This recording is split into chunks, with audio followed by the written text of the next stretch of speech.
pues las diferentes enseñanzas que nos dejan para la iglesia de nuestro tiempo en cuanto al quehacer que tenemos como iglesia. Reconocemos que el mandato de nuestro Dios para nosotros como iglesia pues es el de salir y predicar la palabra de nuestro Dios. Ese es el gran mandamiento que tenemos, el de hacer discípulos en todas las naciones para gloria de nuestro Señor, y esto es algo que tenemos que tener en conciencia, pero la iglesia tiene mucho más que hacer. La iglesia es cuando estamos reunidos, la iglesia es cuando estamos separados. Somos iglesia en cualquier momento, cualquier día entre semana que estamos en nuestras casas, en nuestros trabajos, en donde el Señor nos envía. Ahí está la iglesia de Cristo, porque nosotros somos iglesia de Cristo. Y entonces saber qué es lo que tenemos como responsabilidad o como quehacer, como lo hemos llamado en esta serie de predicaciones, es importante. Y hoy nos vamos a acercar en el tiempo histórico de los últimos años de vida del rey Salomón, un gran rey de Israel, el último gran rey que reinó sobre las 12 tribus en conjunto, y Dios pues le dio a Salomón algunas bendiciones muy específicas.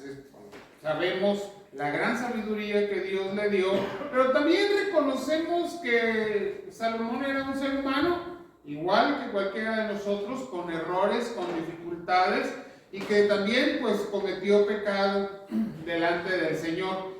Y este momento, esta lectura que hicimos hace un momento, nos habla precisamente de que Dios habla de lo que ha de suceder con el reino a causa del pecado de Salomón, sí, pero también a causa del pecado del pueblo. Y eso es lo que vamos a hablar en esta mañana. A través del profeta Ahías, Dios manda cuál es la sentencia para el pueblo, pero hemos hablado o hemos titulado el mensaje como el profeta proclama al margen de esta sentencia, nuevamente dentro de la enseñanza, cuál es el quehacer profético para nosotros el día de hoy. Vamos a orar. Padre, te agradecemos, Señor, por este momento en que nos hablas a través de tu palabra. Te rogamos, Señor, que abras nuestro entendimiento, que podamos, Señor, captar el quehacer que tenemos como iglesia.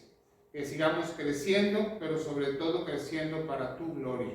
Para, Señor, cumplir tu propósito para nosotros y así darte la honra que solo tú mereces. Bendice pues a tu pueblo, Señor, en esta hora por medio de tu palabra y edifícalo. Te lo pedimos en Jesucristo. Amén. Estamos más o menos alrededor del año 930 antes de nuestro Señor Jesucristo. Decía hace un momento, los últimos años del reinado de Salomón, y se levanta este profeta, o es levantado por Dios este profeta de nombre Ahías como un mensajero de Dios. Es conocido como Ahías Silonita. Y bueno, está de más decir que este profeta nace en Silo, y reconocemos a Silo como pues prácticamente la casa del profeta Samuel. Ahí creció, no nació ahí, pero ahí creció, ahí fue educado por el sumo sacerdote, ahí estuvo en este tabernáculo, todavía no era construido el templo, pero este era un lugar o una tierra en la que Dios era glorificado. Había ahí un lugar de adoración al Señor, y en este mismo territorio, en Silo, es donde nace este profeta Ahías, y donde es también educado y llamado para servir a Dios. En medio de circunstancias bastante complejas es que se levanta Ahías para hablar directamente, en este caso con Jeroboam, y decirle cuál es el veredicto de lo que Dios va a hacer para con su pueblo, específicamente por el pecado del pueblo y por el pecado del rey Salomón. Y este encuentro entre Jeroboam, que es un valiente de Salomón, que es un hombre que tenía la confianza del rey, que ejercía autoridad sobre sus tropas, que tenía liderazgo, pero que también, a más de la lealtad que tiene para con el reino, el corazón de Jeroboam también estaba confiado en lo que Dios estaba haciendo. Y como el corazón de Salomón se había apartado, bueno, reconocemos las circunstancias históricas. Salomón se ha casado con tantas mujeres extranjeras que cada una de ellas ha traído sus propios dioses, Pero no solamente eso, sino que el rey les permite que levanten los lugares de adoración, y esto es un grave error. ¿Qué pasa? Pues no solamente estas mujeres extranjeras o princesas extranjeras, esposas de Salomón, adoran dioses ajenos, sino que el mismo pueblo, y sabemos que las influencias externas siempre son difíciles de contener, cuando se introducen en medio del pueblo de Dios, estos traen dificultades.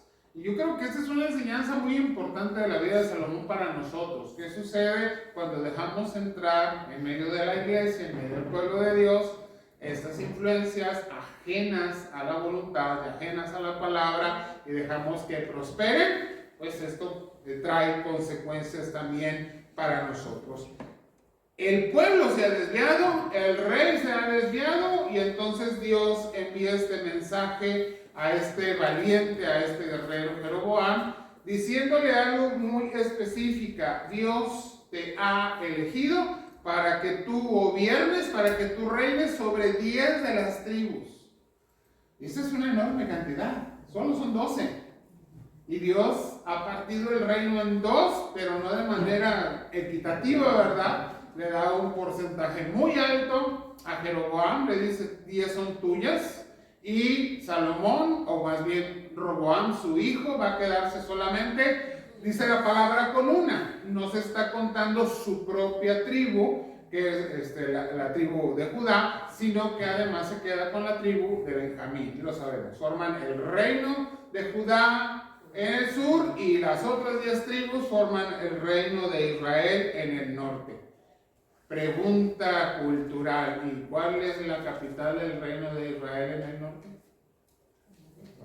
No sé que la hermana sí sabe, le estoy preguntando a la iglesia, hermana. Claro, Samaria, ¿sí? Recordemos esto siempre, Samaria. Y después, pues los samaritanos y los judíos tienen una enemistad tremenda, ¿verdad? Y para los tiempos de nuestro Señor Jesucristo vemos esto. Hay que conocer todas las circunstancias históricas y políticas para ir entendiendo cómo se entrelaza esto con el mensaje desde los tiempos antiguos hasta el tiempo de nuestro Señor Jesucristo, e incluso poder llegar a entender cómo eso afecta la historia hasta nuestros días. Esto es un conflicto que aún aparece en muchas circunstancias políticas. Pero seguimos hablando entonces de este profeta de Ahías y cómo la relación de este encuentro de Ahías con Jeroboam va a traer un mensaje muy específico para el reino, pero que va a ser también una advertencia para nosotros como iglesia hoy. Los acontecimientos entonces llevan a un reino de Israel dividido por causa del pecado, por causa de las transgresiones, y la prosperidad que tenía el reino en manos de Salomón viene a menos. Sin embargo, en medio de todo esto hay una cosa que tenemos que reconocer: Dios es fiel. Y a mí me impresiona tanto las palabras que el profeta le deja, en este caso a Jeroboam, diciéndole: sí, Dios ya se ha emitido la sentencia del juicio, pero no le va a quitar el reino a Salomón. ¿Se fijó usted en esto? Y le dice: ¿por qué? ¿Por qué no le va a quitar el reino? ¿O por qué no va a quitar el reino en manos de Salomón? ¿Por qué? Por la fidelidad a las promesas que se le dieron a su padre David. ¡Wow! Dios es fiel. Pero también Dios es un Dios justo. Y esta creo yo que es una de las principales enseñanzas de este pasaje de la Escritura. Y a veces no podemos equilibrar fácilmente en nuestra mente, en nuestra idea humana, la idea de que Dios es un Dios justo, que emite juicio, que advierte al pueblo, que advierte al ser humano de las consecuencias del pecado, que nos ha enseñado, y lo sabemos, que la paga del pecado es muerte, pero que al mismo tiempo Dios es un Dios que es fiel a cada una de las promesas que tiene para nosotros. Y cuando revisamos las palabras, estoy diciendo, vamos allá a la Escritura, es Primero de Reyes 11, del 31 al 35, voy a tocar algunas porciones. Y dijo a Jeroboam: toma para ti los 10 pedazos, porque así dijo Jehová Dios de Israel: he aquí yo rompo el reino de la mano de Salomón, y a ti te daré 10 tribus, y él tendrá una tribu por amor a David mi siervo. Y dice más adelante, después de repasar los pecados que han cometido el pueblo: pero no quitaré nada del reino de sus manos, sino que lo retendré por rey todos los días de su vida, por amor a David mi siervo, al cual yo elegí, a quien guardó mis mandamientos y mis estatutos, pero quitaré el reino de la mano de su hijo y lo daré a ti, las 10 tribus. Y entonces esto se vuelve un conflicto anticipado entre Jeroboam y Roboam. Roboam es el hijo de Salomón. Roboam debería heredar las 10 tribus, y en principio sí las hereda, las 12 tribus, perdón. Cuando muere Salomón, Roboam es llamado para elevarse al trono, y conocemos también un poquito de esta historia, y si no la puede leer capítulos antes, qué es lo que pasa, perdón, capítulos después. ¿Qué pasa? Pues que en medio de la coronación viene la comitiva precisamente de estas 10 tribus del norte, le dice: Roboam, tu padre nos puso grandes tributos que pagar, estuvo sobre nosotros con muchos impuestos, y te venimos a decir ahora que tú eres el nuevo rey, bájale un poquito los impuestos. Prácticamente es lo que le estaban diciendo. ¿Qué hace Roboam? Consulta con sus asesores, pero sus asesores, dice la palabra, que eran puros jovencitos con los cuales él había crecido, y desecha toda la sabiduría de los ancianos. Qué importante es la sabiduría de la gente mayor. Y los jóvenes le dicen: no, Roboam, si tu padre los agarró y los exprimió, tú hables doble. Tú subes más los impuestos, porque tú vas a ser el rey más fuerte, más grande y más importante que tu padre. Pero ¿qué estaban haciendo? Solamente le estaban, como decimos hoy, dorándole la píldora, ¿no? Quedando bien con él, haciéndole creer que él era mucho mejor que su padre Salomón. ¿Y qué dice Roboam? Pues sí, así sea. Así va a ser. Yo les voy a castigar más duramente y van a pagar muchos más impuestos. ¿Y qué pasa? El reino se expande. Estas 10 tribus dicen: no vamos ya más contigo, nos regresamos para nuestra casa, abandonan la coronación y levantan precisamente a este hombre que Dios le ha dicho que las 10 tribus estarán en su mano, a Jeroboam, como rey sobre esta parte norte de Israel. Y entonces Roboam, hijo de Salomón, solamente se queda con 2 de las 12 tribus.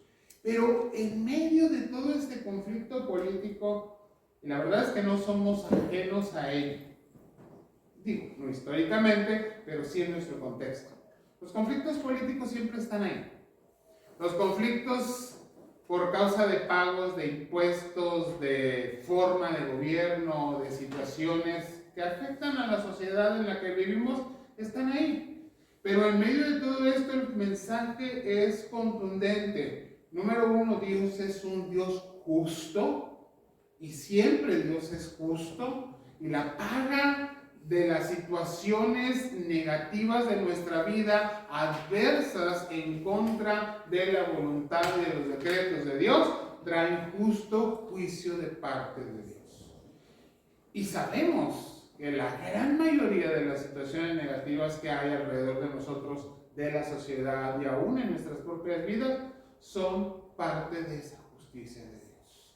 Porque el pecado tiene consecuencias, siempre tiene consecuencias. Ya no en el cristiano la muerte, porque Cristo ya pagó por nosotros, pero hay circunstancias alrededor nuestro que son causadas por nuestro pecado. Hay situaciones que manifiestan que el pecado tiene consecuencias. Y en medio de esto no nos queda más que confiar en Dios. Y la confianza en Dios está fundamentada en que Dios es fiel. Fiel a sus promesas. David, tenemos que hablar del rey, no fue mucho mejor que otros. Y a veces por palabras como las de esta porción de la Escritura donde se alaba la fidelidad de David, que fue obediente, que siguió las reglas de Dios. Podríamos decir, no, David, el gran hombre de Dios. Pero también nos damos cuenta que David cayó en pecado, vio a la mujer que no debía, la codició, y en algunas predicaciones anteriores, sobre todo ahí con el profeta Samuel, vimos las situaciones de la vida de David. Porque no es el hombre, es Dios el que es fiel. No es por lo que hacemos, o por lo que logramos, o por lo que fuimos obedientes y sujetos a Dios, aunque al final Dios espera eso de nosotros. Pero el que es fiel es Dios. Y si Dios dice, te voy a bendecir, te voy a prosperar, te voy a levantar, te voy a perdonar, las promesas de Dios son cumplidas en nuestra vida con toda fidelidad. Y ahí es donde tenemos que confiar, en que Dios es justo, pero Dios es fiel. Vemos las consecuencias del pecado a nuestro alrededor, pero nosotros somos pueblo de Dios. Jesucristo ha pagado por nosotros el precio de nuestro pecado y las promesas de Dios se cumplen en la vida de cada uno de nosotros. Ilustrar, predicar y proclamar la justicia y la fidelidad de Dios es algo no solo necesario para nosotros, para continuar cada día, para que nuestra fe y nuestra confianza estén fortalecidas, sino que también debe ser parte o ingrediente fundamental de nuestra propia proclamación de la palabra de Dios. No olvidamos el llamado principal a la iglesia, somos llamados a predicar el Evangelio. Pero el Evangelio no solamente son las palabras de Cristo subió a la cruz y murió por nosotros. El Evangelio es mucho más grande. El Evangelio se extiende por toda la palabra de Dios y el Evangelio nos enseña que Dios es justo. Por eso Cristo tuvo que morir en la cruz, pero Dios es fiel. Cristo ha pagado por nuestros pecados porque hemos sido escogidos por el Señor en gracia para ser salvados. Y la fidelidad de Dios en nuestra vida es algo que necesitamos para nosotros y estar compartiendo continuamente, afirmando que es parte de nuestro quehacer. Decirle a otros, compartir con otros cómo Dios ha sido justo en nuestra vida, pero cómo Dios continúa siendo fiel. Cómo Dios es justo en las situaciones que nuestra sociedad está pasando, pero cómo Dios es fiel en sus promesas a través del Evangelio de Cristo para esta sociedad y para nuestro tiempo. Otra enseñanza importante que quiero compartir con ustedes, y continuamos aquí en el mismo pasaje, es que Dios a sus escogidos siempre nos está advirtiendo que tengamos el cuidado de no caer y de no equivocarnos. Y esto también es parte de la proclama que nosotros tenemos que poner en nuestros labios en la proclamación de la palabra del Señor. En este mensaje que el profeta le lleva a Jeroboam, estoy en el versículo 37 y 38 y en 1 de Reyes 11. Yo pues, dice, te tomaré a ti y tú reinarás en todas las cosas que deseare tu alma y serás rey sobre Israel. Y si prestares oído a todas las cosas que te mandare y anduvieres mis caminos e hicieres lo recto delante de mis ojos, guardando mis estatutos y mis mandamientos como hizo David mi siervo, yo estaré contigo y te edificaré casa firme como la edifiqué a David y yo te entregaré a Israel. Y en medio de las discordias, de las situaciones de conflicto, en medio de ese tiempo que se venía, no era sencillo, aunque te quedaras con 10 de las tribus, levantarte en contra del heredero del trono de Salomón. No era sencillo. Las tribus del norte, aunque eran un número grande de personas, no tenían ni el poder político, ni económico, ni siquiera el poder en el armamento. Y cuando Roboam quiere levantarse, Dios le habla y le dice, detente. No te vas a levantar en contra de tus hermanos, pero esto es parte del mensaje del próximo domingo. No te levantarás en contra de tus hermanos. Pero si ese es el continuará. Pero dentro del mensaje que tiene el profeta Ahías para este hombre, porque le está anunciando lo que va a pasar a Jeroboam, le habla de cómo en los escogidos de Dios está la advertencia. Jeroboam, le está diciendo Dios, Jeroboam, necesitas mantenerte haciendo lo recto, guardando mis estatutos, así como lo hizo mi siervo David. Y de esta manera tú vas a ver la bendición de que voy a edificar en ti una casa firme como la edifiqué para David.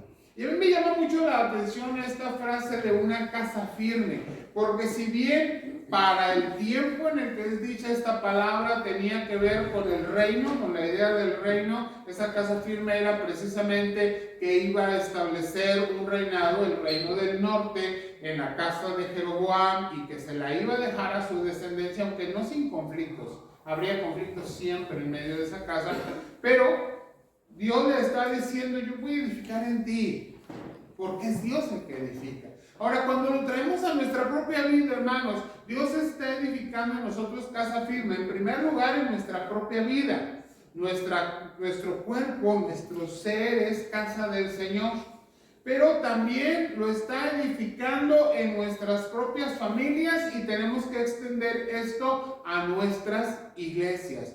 Dios es el que edifica tu vida, tu familia y tu iglesia. Y queremos esta promesa.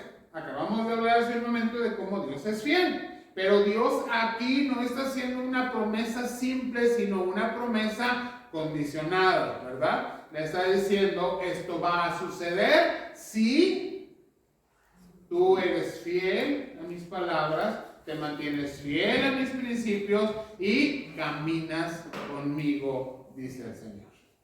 Y entonces decimos, Señor, ¿por qué no me va tan bien como yo quisiera? ¿Por qué no avanza mi vida? ¿Por qué no crece mi familia? ¿Por qué no avanza mi iglesia como yo lo esperaría? Bueno, pues la respuesta está ahí. Tenemos que empezar revisando cómo estamos caminando nosotros mismos en lo individual delante del Señor. Estoy viviendo conforme a sus principios, estoy viviendo conforme a lo que Dios tiene para mi vida, estoy haciendo las cosas conforme al llamado, conforme a la palabra que el Señor ha puesto delante de mí, porque este llamado, esta advertencia es a mantenernos fieles y obedientes. Porque bien, Dios es fiel y Dios se mantiene fiel. Pero aquí el Señor está lanzando una advertencia. Y específicamente esta advertencia es para sus escogidos, porque Dios edifica casa firme sobre sus escogidos. Y sus escogidos también nos equivocamos. Y tenemos que estar revisando continuamente nuestra vida. Sí, creemos en la gracia, sabemos que Dios es el que acomoda las cosas, que Él corrige nuestro camino, que Él trae nuevamente las ovejas y las pone de nuevo en el redil. Pero nuevamente, hermanos, esto no deja de lado las consecuencias de nuestras malas decisiones en cuanto a lo que Dios pide de nosotros. Hay consecuencias.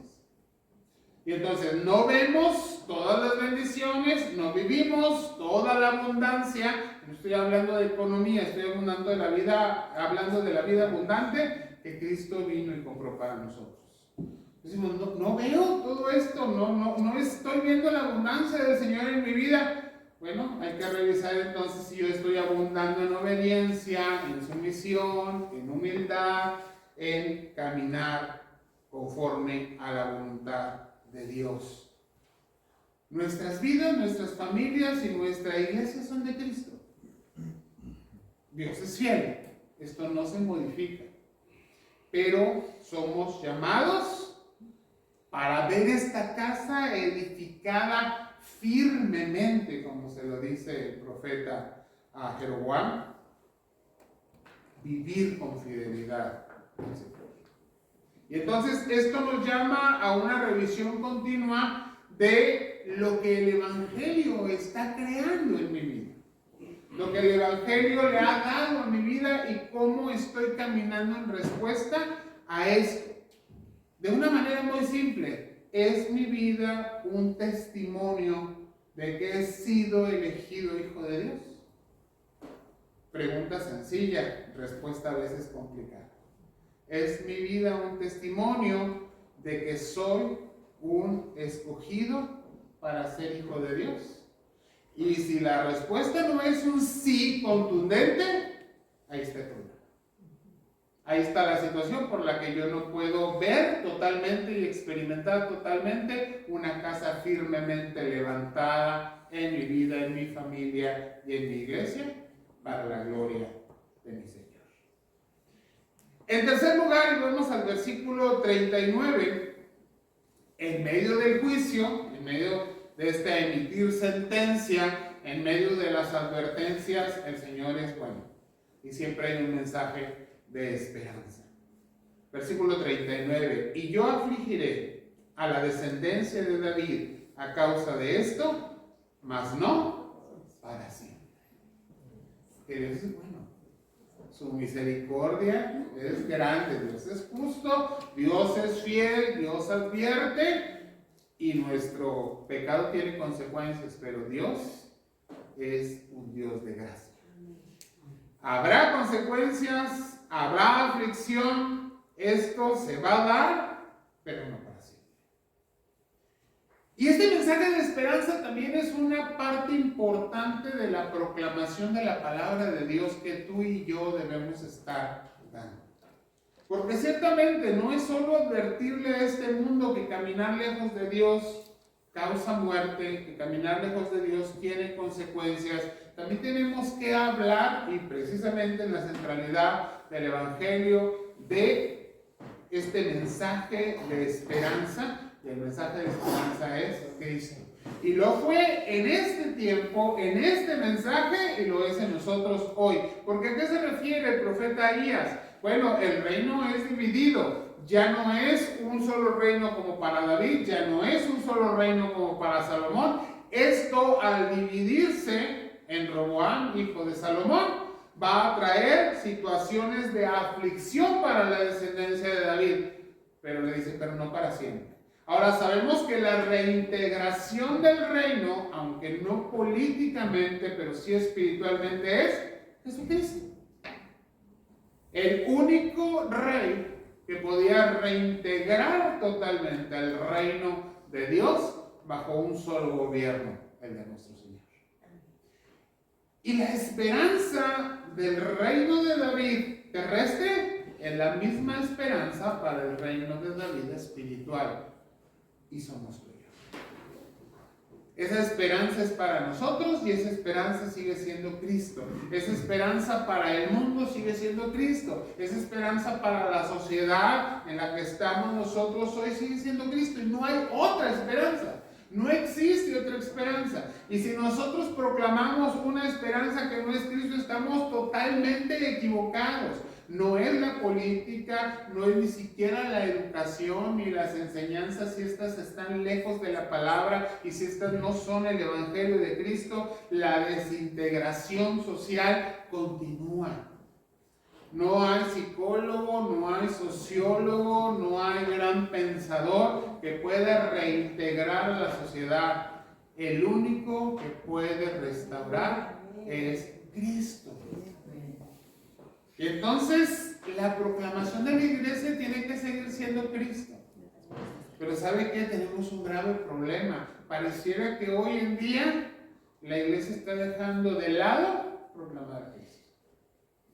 Entonces estamos hablando de sociología, de cultura, de psicología, de situaciones políticas y sociales que se pueden corregir si el ser humano piensa o hace de una u otra manera, cuando la única forma es Cristo.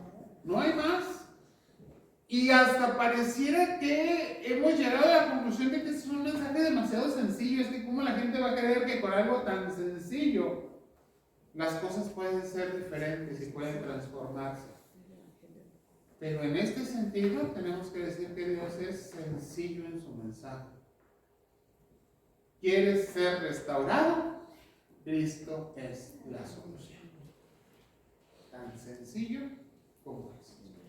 Y este mensaje de esperanza sigue siendo la única luz en medio de la oscuridad. No hay más. Este mensaje sigue siendo la única solución para una humanidad caída. La descendencia de David, el reino de Dios, solo puede ser reconstituido en Cristo, en su encarnación, en su mensaje, en su muerte, en su resurrección. No hay más. Y si no estamos centrando nuestro compartir, nuestro proclamar como iglesia, ¿y somos iglesia dónde? Donde quiera que vamos. Si no es este mensaje, el mensaje que sale de tus palabras, estás dando un mensaje equivocado. Las cosas se corrigen solamente con Cristo. Y este es el mensaje del Evangelio de Esperanza. Este es el mensaje que tiene promesa fiel de vida eterna. Todo lo demás es falso. Una promesa y una esperanza de que aún en medio del juicio de Dios, aún en medio de problemas y dificultades, aún en medio de consecuencias del pecado, Dios tiene una palabra de esperanza para todo ser humano. La luz de la palabra de Dios necesita seguir brillando en la iglesia. Necesitamos estar convencidos de esto. Y salir con toda valentía, donde nos tengamos que parar, a quien se lo tengamos que decir, con toda la fidelidad a la palabra de Dios de la cual ya hemos hablado, de que hay un mensaje de Dios para este mundo, un mensaje de redención, y este mensaje es Cristo y su muerte redentora en la cruz del Calvario. Este mensaje, hermanos, que el profeta Elías le da a Jeroboam, nos recuerda, en primer lugar, que Dios es justo y fiel. Esto que no se nos olvide, y esto es algo que tenemos que estar proclamando. Pero también nos habla de cómo la iglesia es llamada a ser portadora de promesas, pero también de advertencias. Dios promete y cumple, pero Dios advierte. Y nosotros tenemos que ser muy fieles en esta proclamación. La paga del pecado es muerte, mas la dádiva de Dios es vida eterna en Cristo Jesús. Y sobre todo que hay un mensaje de esperanza. ¿Hay un mensaje de esperanza para el mundo hoy? Sí, sí lo hay. Hay un mensaje de esperanza para la sociedad. Hay un mensaje de esperanza para nuestro país. No es la política, no son los presidentes, no son los gobernantes, es y seguirá siendo, y nosotros tenemos que proclamarlo, únicamente Cristo. Y esta tiene que ser nuestra mayor certeza. Como iglesia estamos llamados a llevar este mensaje de esperanza, recordándole siempre al mundo que en medio de la oscuridad solamente brilla la luz de Cristo. Hagámoslo porque este es el quehacer profético al cual hemos sido llamados. Vamos a ver. Padre, te agradecemos, Señor, tu palabra.